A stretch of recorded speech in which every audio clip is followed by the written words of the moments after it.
morning. Welcome to CATEX TV. My name is Frank Fortunato. Today is Thursday, July 28, 2016. If you want to follow us on Twitter, please go to CATEX TV.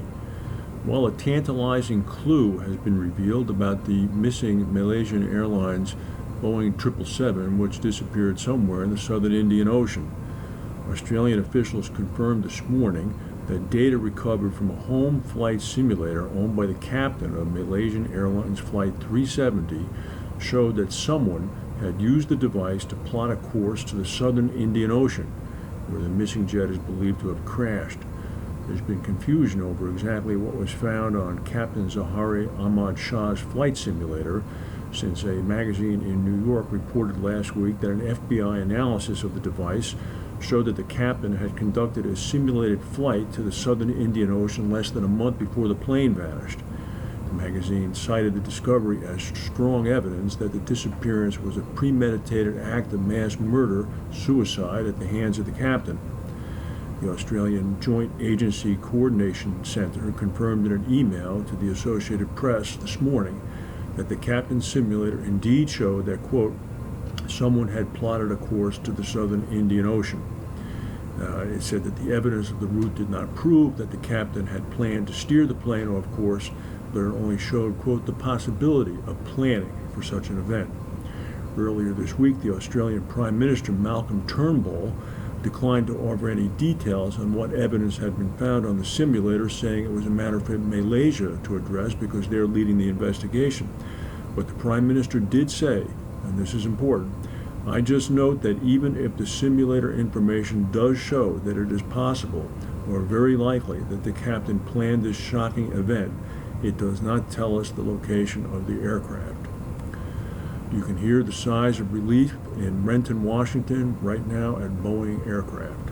This does not seem to be a technical problem at all.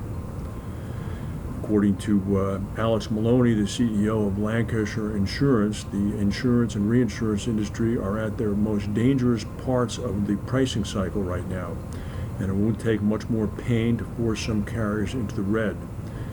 Speaking yesterday to a meeting held by Insurance Insider, Maloney said that experienced underwriters know how dangerous the current part of the cycle is, and that to materially increase your book of business or have $2,000 to plan right now is dangerous.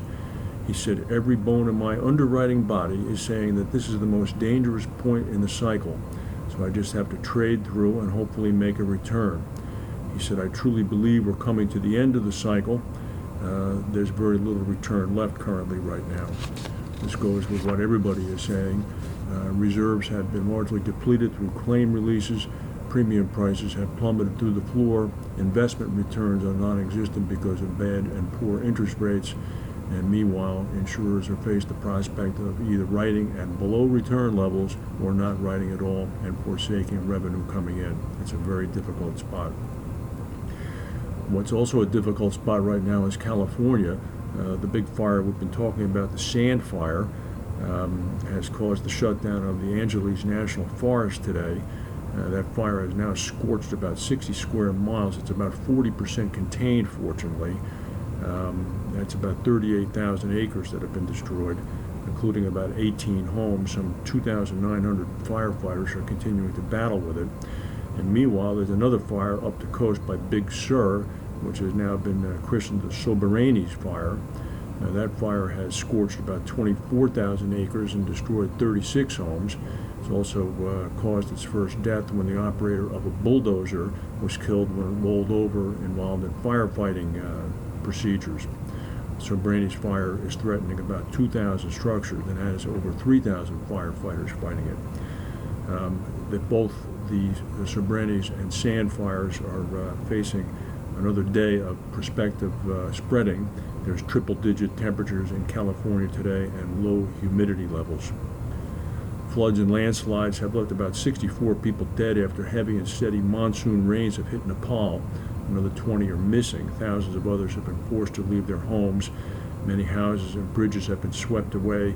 The military is involved in moving some 6,000 people who are identified as at risk right now out of the way. British consumer confidence continued to plummet this month to its lowest level in 3 years.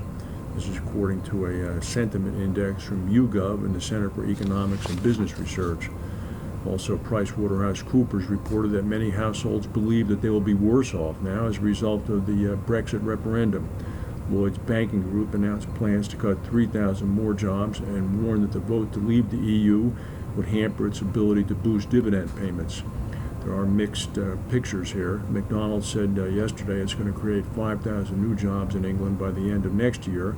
And as we reported yesterday, GlaxoSmithKline also indicated they were investing about $300 million U.S. in new plants. Theresa May, the British Prime Minister, is on the road again. After having visited Paris, Berlin, Belfast, and Rome, she's now going to Warsaw and Slovakia. Poles provide the UK's largest group of foreign nationals, with 850,000 Poles living in England. Their rights as Britain leaves the EU are a source of great concern in Warsaw, so you can be sure this will be on the agenda when she meets with the Polish president. North Korea's top diplomat for American affairs said that the United States has crossed the red line and effectively declared war by putting Kim Jong-un on its list of sanctioned individuals. He said that a vicious showdown could erupt if American and South Korean military forces persist and hold their annual war games as planned next month. The diplomat said that North Korea believes the nature of the maneuvers have become openly aggressive because they reportedly now include training designed to prepare troops for the invasion of Pyongyang, the North Korean capital, as well as decapitation strikes aimed at killing its top leadership. The diplomat warned the Obama administration that this is a declaration of war and North Korea will retaliate. The United States does not need to plan a decapitation strike. The actual physical addresses of the North Korean leadership, the top generals, and everybody involved in the upper echelon of the government are well known to the Pentagon, and you can be sure that they are targeted into cruise missiles guidance systems.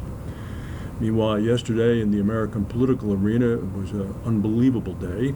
Republican nominee Donald Trump invited Vladimir Putin to go ahead and hack Hillary Clinton's email servers and find the missing emails that have supposedly been discarded when she was the Secretary of State and provide those emails to him. There was outrage on all sides of the political spectrum to Trump's remarks.